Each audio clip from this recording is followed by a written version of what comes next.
لا إله إلا الله محمد رسول الله لا إله إلا الله محمد رسول الله۔ فتح مکہ اسلام کی تاریخ کا روشن باب ہے۔ اللہ نے اہل ایمان کو سرخروئی دی، کامیابی عطا کی۔ جس شہر سے حضور علیہ الصلوۃ والسلام ہجرت کر کے مدینہ تشریف لے گئے تھے، اور اہل مکہ نے حضور کو اذیتیں دیں، تکلیفیں پہنچائیں، کوڑے پھینکے، اوجریاں ڈالیں، آج اسی شہر میں فاتح بن کے حضور جلوہ فراز ہو رہے ہیں۔ اور دن کتنا روشن تھا، کتنا شاندار تھا۔ غزوہ فتح مکہ کا سبب قریش کی معاہدہ شکنی قرار پایا۔ یہ شان و شوکت کا زمانہ ہے۔ 10,000 کا لشکر جرار لے کر کے حضور مکہ کی طرف عازم سفر ہوئے۔ جب یہ اتنا بڑا لشکر مدینہ سے باہر نکلا تو اس کی ایک ہیبت تھی۔ ایک کتیا نے بچے دیے ہوئے تھے، وہ اس کو دودھ پلا رہی تھی۔ حضور نے ایک صحابی حضرت جمیل بن سراقہ رضی اللہ تعالیٰ عنہ کو وہاں کھڑا کر دیا، کہا تم یہاں رک جاؤ اور سارے لشکر کے گزرنے تک تم نے یہاں موجود رہنا ہے، کوئی اس کتیا کو نقصان نہ پہنچا سکے۔ یہ میرے حضور کا دیا ہوا دین ہے۔ چلتے چلتے مرہ زہران کے مقام پہ حضور نے پڑاؤ کیا۔ یہ مکہ المکرمہ کے قریب ایک علاقہ ہے۔ رات ہوئی تو حضور نے ارشاد فرمایا کہ کشادہ کشادہ خیمے لگاؤ اور ہر بندہ خیمے کے آگے آگ روشن کرے۔ حضور کی آرزو یہ تھی کہ مکے والے اس منظر کو دیکھ سکیں اور لڑائی کی نوبت نہ آئے، قتل و غارت تک ماجرا نہ جائے، اور ان کے دل میں ہیبت پیدا ہو جائے اور وہ خود ہی اطاعت قبول کر لیں۔ اب لشکر گزر رہا ہے، کبھی کوئی قبیلہ جھنڈے تھامے جا رہا ہے، کبھی 10,000 کا لشکر تھا۔ تو ابو سفیان کی زبان سے بے ساختہ نکلا، عباس تیرے بھتیجے کی بادشاہت قائم ہو گئی۔ کہا بولے نہ بنو، یہ بادشاہت نہیں ہے، یہ نبوت کی شان ہے۔ جب حضور مکے میں داخل ہو رہے تھے، حضور کے سر پہ یمنی چادر کا امامہ تھا، کسوہ نامی اونٹنی پہ بیٹھے تھے، اور آقا کریم علیہ الصلوۃ والسلام کو دیکھنے کے لیے چھتیں بھری ہوئی تھیں، لیکن حضور کا سر اجر سے جھکا ہوا تھا، حتیٰ کہ اونٹنی کے کجاوے کی جو لکڑی ہے حضور کے امامے کا کور اس کو چھو رہا تھا۔ اور حضور اس طرح مکہ المکرمہ میں داخل ہوئے۔ جو ہی حضور سین حرم میں داخل ہوئے، آقا نے اونٹنی پر ہی طواف کا آغاز کیا اور اپنی چھڑی سے حجر اسود کا استلام کیا، اور اللہ اکبر حضور نے کہا۔ جب حضور نے اللہ اکبر کہا، 10,000 صحابہ نے اللہ اکبر کا نعرہ لگایا، مکے کی وادی گونجنے لگی، اللہ اکبر کے نعرے کا تسلسل قائم ہو گیا۔ پھر حضور نے خاموش ہونے کا اشارہ دیا تو سارے خاموش ہوئے۔ 360 بت تھے جو اطراف کعبہ میں نصب کیے گئے تھے۔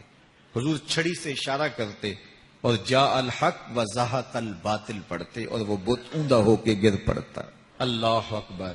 ادھر ظہر کا وقت ہو گیا۔ حضور فرمایا بلال کدھر ہے؟ حاضر کیے گئے۔ فرمایا کعبے کی چھت پہ کھڑے ہو کے اذان پڑھو۔ اللہ اکبر۔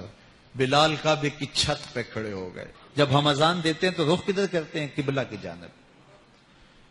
اور اگر کوئی کعبہ کی چھت پہ کھڑا ہو تو وہ تو جدھر رخ کرے ادھر ہی قبلہ ہے۔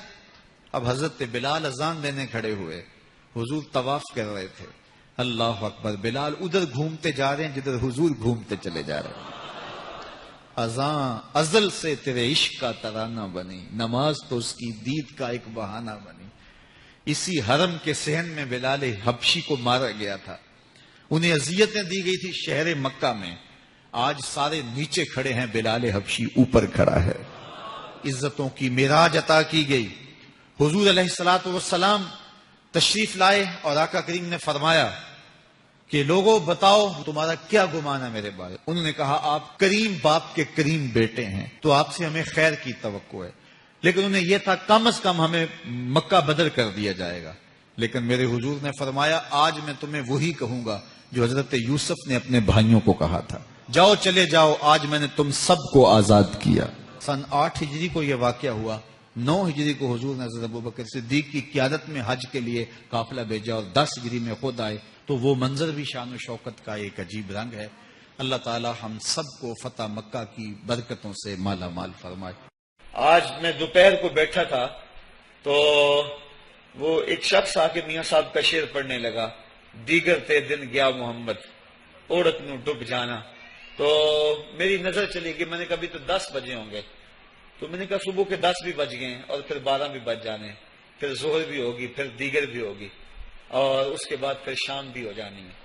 اب ہم دیگر تک تو پہنچ گئے ہیں، اب شام کے بدلکے بھی قریب ہو گئے ہیں، تو یہ دن ڈوب جانا تھوڑی دیر کے بعد. یہی مثال ہماری زندگی کی ہے. کوئی دوپہر تک آ گیا ہے، کوئی چاش تک آ گیا ہے، کوئی ظہر تک آ گیا ہے، کوئی عصر تک آ گیا ہے، اور کسی کی زندگی کا سورج بالکل غروب ہونے کے قریب آ گیا ہے. صاحبو پتہ کوئی نہیں کہ ہمارا اگلا قدم کہاں ہے. اس سے قبل کہ کوئی حجت باقی نہ رہے، مجھے آپ کو اپنی زندگی پہ نظر ثانی کرنا ہوگی، اپنے گناہوں کا اور اپنی نیکیوں کا حساب لگانا ہوگا. ایک ترازو تو کل محشر کے میدان میں لگے گا، ایک ترازو ضمیر کی عدالت میں آج ہی لگانا ہوگا. ہمیں دیکھنا ہوگا ہمارے پلے کتنے عمل ہیں اچھے، اور جو اچھے عمل ہیں ان میں خلوص والے کتنے ہیں، لوگوں کے دکھاوے والے کتنے تھے، رب کے لیے کتنے عمل کیے اور لوگوں کے لیے کتنے کیے. تو پھر ترازو لگا کے ہم نے اپنے اعمال نامے کو آج ہی تولنا ہے اور وزن کرنا ہے اور اپنی زندگی کو نیکی کا حسن دینا ہے. وقت کٹ رہا ہے، زندگی لمحہ لمحہ موت کے قریب ہو رہی ہے. قبل اس سے کہ کوئی حجت باقی نہ رہے ہم ہاتھ ملتے رہ جائیں، پچھتاتے رہ جائیں تو کیا فائدہ ہوگا. بلکہ میں نے تو پڑھا کتابوں میں، علماء لکھتے ہیں قیامت کے دن تو نیکوکار بھی پچھتائیں گے. بدکاروں نے تو پچھتانا ہی پچھتانا ہے، نیکوکار بھی پچھتائیں گے. بدکار تو اس لیے پچھتائیں گے انہوں نے اتنے گناہ کیوں کیے، تو نیکوکار کیوں پچھتائیں گے. جب وہ اپنے اچھے اعمال کی جزا دیکھیں گے تو وہ پچھتائیں گے، ہائے جو چند لمحے ضائع ہو گئے وہ بھی کیوں ضائع ہو گئے، وہ بھی میں نے کیوں برباد کر دی، وہ بھی اس راستے پہ ڈالے ہوئے ہوتے. تو آج مجھے آپ کو موقع ہے، ذرا نظر دوڑائیں نا، آج ہم کتنوں کو کندھوں پہ اٹھا کے قبرستان چھوڑ آئے ہیں. حضرت غوث اعظم رضی اللہ تعالیٰ عنہ فرماتے ہیں جا کے قبرستانوں میں دیکھو کتنے کتنے حسینوں کی مٹی خراب ہو رہی، جو اپنے بدن پہ ایک چٹکی مٹی نہیں پڑنے دیتے تھے، آج ان کا کفن بھی تار تار ہو گیا ہے. جو اپنے کلف لگے کاٹن کو سلوٹ نہیں آنے دیتے تھے، آج ان کے کفن بھی ٹوٹ گئے ہیں اور ہڈیوں کے جوڑ جوڑ الگ ہو گئے. تو وقت ہمارے اوپر وہ آنے والا ہے. کسی نے آج تک موت کا انکار نہیں کیا. میں نے لوگوں کو خدا کا انکار کرتے دیکھا، آپ نے بھی دیکھا، لیکن کوئی موت کا آج تک انکار کرتا نہیں دیکھا گیا. موت اپنا آپ منوا لیتی ہے. میں اور آپ موت کے بتدریج قریب ہو رہے ہیں. ہمارا اٹھنے والا ہر قدم ہمیں موت کے قریب کر رہا ہے. تو قبل اس سے کہ وہ وقت آ جائے اور کوئی حجت باقی نہ رہے اور ہم ہاتھ ملتے رہ جائیں. وقت پر کافی ہے ایک قطرہ بھی آب خوش ہنگام کا، جل گیا جب کھیت برسا می تو پھر کس کام کا. پھر تو پچھتاوا ہی ہوگا. آج ہم پچھتا لیں تاکہ زندگی میں حسن نیکی کا آ جائے. یہ میری آپ سے درد مندانہ اپیل ہے، گزارش ہے، اور میری آپ سے التماس ہے کہ یہ تھوڑی سی زندگی اللہ نے جو مجھے اور آپ کو ودیت کی ہے، یہ بڑا تھوڑا سا عرصہ ہے، تھوڑا سا موقع ہے. یہ دنیا بوائی کا موسم ہے، آخرت کٹائی کا موسم ہے. جو بوائی کے موسم کو برباد کر بیٹھا ہے، کٹائی کے موسم میں اس کے ہاتھ کچھ نہیں لگتا. تو آج تخم میں عمل ڈال لیں. آج ایک بیج ڈالیں گے، کل 70 کاٹ لیں گے. لیکن اگر آج کچھ نہ کیا، اپنی سانسیں برف کی طرح پگھلا دی، تو یہ اس شخص کی طرح ہے جو کھٹے پہ رکھ کے برف کہہ رہا ہے کہ میرے اوپر رحم کرو. اگر تم نے میرے سے برف نہ خریدی تو میرا راس المال بھی لٹ جائے گا. ہمارا راس المال سانسوں کی صورت میں لٹ رہا ہے. اللہ مجھے آپ کو اپنی رحمتوں کا حصار عطا کرے.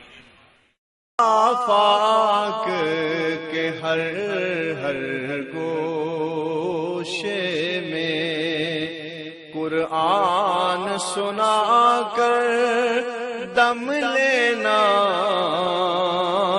اب رکنا نہیں، اب تھمنا نہیں. فردوس میں جا کر دم لینا، آفاق کے ہر ہر گوشے میں قرآن سنا کر دم لینا، اب رکنا نہیں، اب تھمنا نہیں۔ آفاق کے ہر ہر گوشے میں قرآن سنا کر دم لینا،